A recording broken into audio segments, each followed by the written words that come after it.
Maintenant que vous savez créer un nouveau projet sur Adobe Premiere Pro, je vais à présent vous montrer les 10 raccourcis indispensables sur le logiciel pour que vous puissiez suivre sans problème la suite des leçons. Alors on y va. On commence avec les flèches directionnelles gauche et droite qui vous permettent tout simplement, vous voyez, d'avancer et reculer dans le temps. Donc vous pouvez reculer d'une image ou avancer d'une image.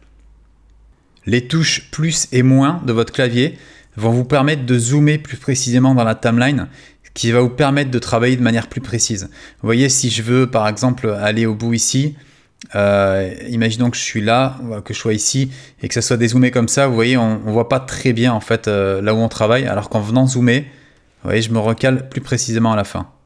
Un des outils indispensables sur Adobe Premiere Pro est le raccourci V qui vous permet de sélectionner la flèche que vous voyez là, qui me permet, vous voyez, de déplacer tous les blocs dans le montage. Donc là, si je passe sur un autre outil, celui-ci par exemple, vous voyez, quand j'ai ces deux flèches là, j'appuie sur V et ça repasse à l'outil de sélection. Le raccourci C vous permet de sélectionner le cutter qui va vous permettre de faire des coupes. Vous voyez, ici je peux couper et quand je rappuie sur V, eh ben, je peux sélectionner les plans. Les raccourcis J, K et L vous permettent de naviguer dans le temps. Quand j'appuie sur L, ça me permet d'avancer et quand j'appuie plusieurs fois, ça avance de plus en plus vite. J produit le mouvement inverse et K permet de s'arrêter. Les touches I et O vous permettent de définir un point d'entrée et de sortie dans la séquence que je vous expliquerai dans la suite des leçons, ce qui vous permettra par la suite de faire vos exports et vos rendus. La touche Espace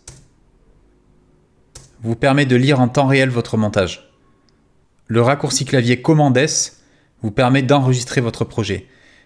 N'oubliez pas d'enregistrer régulièrement votre projet, vous pourriez perdre des heures et des heures de travail. C'est important à chaque fois que vous fassiez la moindre modif de penser à faire Pomme S ou CTRL S. Le raccourci Pomme Z ou CTRL Z qui permet d'annuler une action. Imaginons que j'ai fait une manip et que je ne voulais pas faire cette manip, Commande Z permet de revenir à la normale. Commande Maj Z permet de rétablir une action. Le raccourci Commande X va me permettre de couper un plan et de le coller à un autre endroit en utilisant le raccourci Commande V.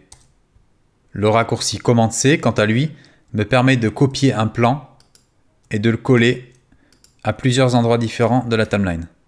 Maintenant que vous connaissez les principaux raccourcis clavier sur Adobe Premiere, je vais vous enseigner la différence entre 4K et HD.